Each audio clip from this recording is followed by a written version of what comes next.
Bonjour à toutes et à tous, dans la première vidéo d'une chaîne de vidéos d'information sur les médicaments. La molécule sujet de notre vidéo aujourd'hui se trouve dans les étagères gastro de l'officine. On va parler de tous les aspects, du mode d'action jusqu'à la composition chimique de cette molécule. Donc, restez branchés.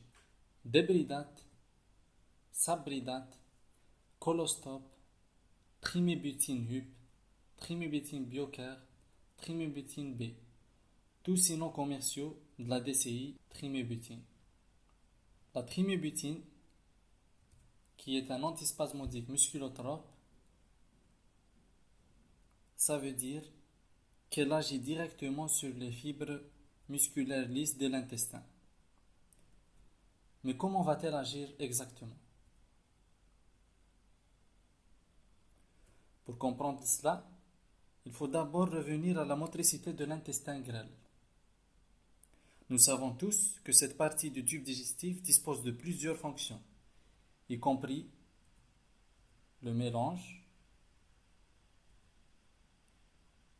et la progression ou la propulsion de son contenu. Et cela grâce à son activité motrice. Cette motricité est organisée en deux phases. Une phase interdigestive, où se trouve ce qu'on appelle le complexe moteur migrant, et une phase postprandiale. Dans la phase interdigestive, il y a ce qu'on appelle un pattern ou un modèle qui se répète dans le temps. Et c'est ça le complexe moteur migrant. Ce complexe moteur migrant est constitué de trois phases. Chaque phase est caractérisée par un type de mouvement fonctionnel. La phase 1, qui est caractérisée par l'absence de contraction, juste des ondes lentes, qui durent 40 minutes. La phase 2, où il y a un brassage, qui dure aussi 40 minutes. La phase 3, où il y a un péristaltisme, qui dure 30 minutes. Retenez bien cette phase, la phase 3 du complexe moteur migrant, car on en a besoin. Et c'est comme ça de l'estomac à l'iléon. Autrement dit, chaque segment de cette partie va subir progressivement les trois phases. On passe maintenant après le repas, ou en postprandial. Après le repas, il n'y a pas de complexe moteur migrant. Il y a juste des contractions musculaires permettant le brassage.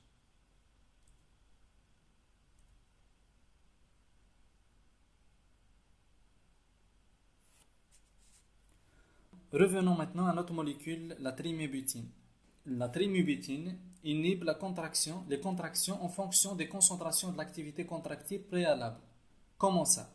En postprandial, donc en absence d'activité contractile, elle déclenche les ondes de phase 3 du complexe moteur migrant. Et comme on a dit il y a quelques instants, après le repas, il n'y a pas de complexe moteur migrant. Et pour cette fonction, les médecins le prescrivent dans l'ileus paralytique ou l'ileus fonctionnel, qui est un arrêt temporaire de péristaltisme intestinal. Il apparaît le plus souvent après une chirurgie abdominale, particulièrement quand les intestins ont été manipulés. Prenons maintenant les spasmes gastro-intestinales. Ce sont des contractions intestinales. Donc, il y a une activité contractile préalable. La trimébutine, dans ce cas, va inhiber cette stimulation. En quelque sorte, c'est le contraire de ce qui se passe dans l'ileus fonctionnel. Il est prescrit aussi dans le syndrome irritable de l'intestin, pour cette double fonctionnalité. Je vous suggère de lire plus sur le syndrome irritable de l'intestin et dites-moi dans les commentaires pourquoi j'ai dit il agit par sa double fonctionnalité dans ce cas. Mais quel est le mode d'action de cette molécule? Ciblant la conductance ionique qui régule la motilité gastro-intestinale à des concentrations élevées, il a été démontré que la trimébutine inhibe l'influx extracellulaire des cations du calcium dans les cellules musculaires via les canaux calciques de type L. La trimébutine est suggérée de se lier à l'état inactivé du canal calcique avec une haute affinité.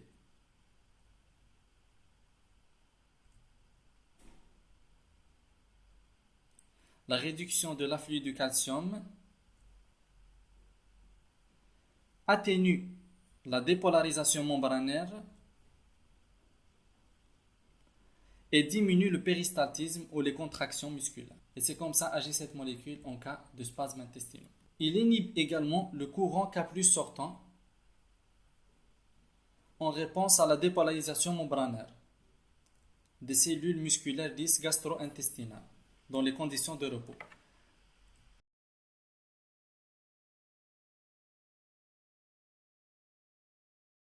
Donc, il inhibe les canaux K+, redresseurs retardés, et les canaux K+, dépendant du calcium du Ca2+. Et c'est comme ça qu'il agit dans l'ileus fonctionnel. La trimubétine se lie aussi au récepteur opioïde mu avec plus de sélectivité par rapport au récepteur opioïde delta ou kappa, mais avec une affinité plus faible que leur ligand naturel. Elle a donc un effet anesthésique. Il a également été démontré que ces métabolites nortrimubétine se lient au récepteur opioïde des membranes cérébrales. On commence d'abord par l'absorption, qui est rapide. La molécule atteint une concentration plasmatique maximale au bout d'une heure. On passe au métabolisme. Après une administration orale, la trimébutine va subir un important métabolisme de premier passage hépatique qui donne la nortrimébutine. La nortrimébutine est le principal métabolite qui conserve une activité pharmacologique. Puis va subir une méthylation suivie d'une série d'hydrolyses de la liaison ester des métabolites déméthylés pour nous donner des métabolites urinaires. Il y a d'autres détails, je ne vais pas les mentionner, mais je vous laisse les sources dans la boîte de description. L'élimination de ces métabolites est principalement rénale. Maintenant, on passe aux informations qui sont importantes une fois que vous êtes à l'officine. Commençons par le moment de prise. De préférence, on prend la trimubétine avant le repas. Son effet est supérieur à celui de la mébérivine. On va faire une vidéo spéciale de comparaison entre tous les antispasmodiques, la posologie. La posologie ordinaire pour un adulte est de 300 mg par jour. Autrement dit, un comprimé de 100 mg 3 fois par jour. Et exceptionnellement, on peut monter jusqu'à 600 mg par jour. Soit un comprimé de 200 mg 3 fois par jour. Dans le Vidal, ils disent que les comprimés de 200 mg doivent être pris à court terme. Pour les enfants, ils ont une forme adaptée, qui est la suspension buvable, 30 mg par 5 ml. Pour les enfants plus de 5 ans et moins de 12 ans, la posologie est de 2 cuillères à café 3 fois par jour. Pour les enfants âgés entre 1 et 5 ans, 1 cuillère à café 3 fois par jour. Pour les nourrissons de 6 mois à 1 an, 1 cuillère à café 2 fois par jour. Pour les nourrissons moins de 6 mois, 1 demi-cuillère à café 2 à 3 fois par jour. Et là, j'ai une petite remarque. La cuillère à café contient généralement 5 ml de l'ingrédient. Donc quand on dit une cuillère à café, c'est les 5 ml. Et vous pouvez faire les calculs, par exemple, si on prend l'exemple de 5 à 12 ans, donc 2 cuillères à café 3 fois par jour. On multiplie, donc 2 cuillères à café, c'est 10 ml, 3 fois par jour. Et 5 ml contient 30 mg, donc c'est 60 mg. 60 mg 3 fois par jour, c'est 180 mg.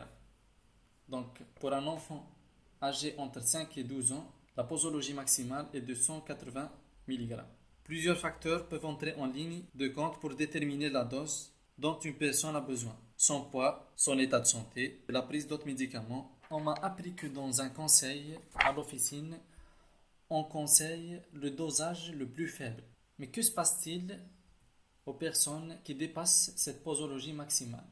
Les cas d'intoxication aiguë à la trimubétine sont rares dans la littérature. Cependant, les symptômes résultant d'une telle intoxication peuvent être graves.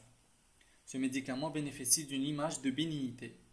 Les symptômes d'une telle intoxication peuvent aller de l'altération de conscience au décès, en passant par un état de mal épileptique et de troubles de rythme cardiaque. La dose suspectée ingérée était 3 fois supérieure à la dose maximale recommandée. Entre 2000 et 2015, 6 cas d'intoxication grave ont été décrits dans la littérature pour des doses ingérées allant de 2 à 24 mg, avec 4 décès, un arrêt cardio-respiratoire et une convulsion associée à un trouble de rythme, grossesse et allaitement.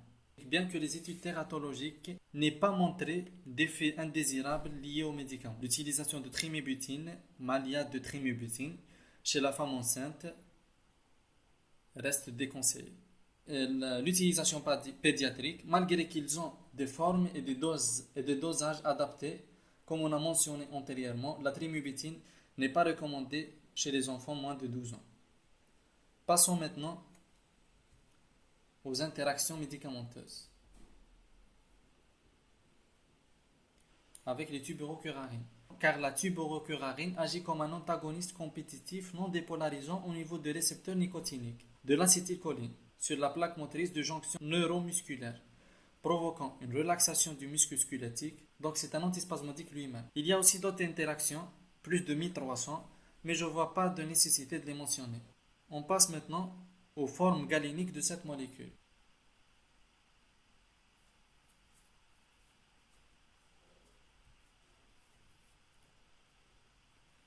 Donc comprimé, suspension buvable en flacon ou en sachet et sous forme de solution injectable. Chacune de ces formes a des excipients différents. Et il y a des cas où le mal vient de l'excipient. Donc il est nécessaire de connaître l'excipient à effet notoire. C'est un excipient mal toléré chez les patients sensibles. On parle de lactose monohydrate qui cause des troubles digestifs en cas d'intolérance dans les comprimés, l'aspartame et le saccharose dans les suspensions à reconstituer, sodium et alcool benzylique dans les solutions injectables. On passe maintenant à la molécule d'un point de vue chimique. Donc, la trimébutine, son nom chimique est le 3,4,5-triméthoxybenzoate de diméthylamino de phénylbutyl. Elle a un aspect d'une poudre cristalline blanche et sensiblement blanche. Elle est peu soluble dans l'eau, soluble dans l'acétonitrile, assez soluble dans l'acétone et peu soluble dans l'éthanol à 96%. L'identification. La molécule est identifiée par spectrophotométrie d'absorption dans l'infrarouge. L'aspect de la solution, c'est une solution limpide et incolore. On est arrivé à la fin de notre vidéo. J'espère que la vidéo vous a plu. Et n'hésitez pas à aimer la vidéo, à me laisser un commentaire. Et à l'occasion, je remercie tous les membres du groupe Le Coin du Pharmacien pour tout. Voilà. Et à une autre vidéo, Inch'Allah. Merci beaucoup.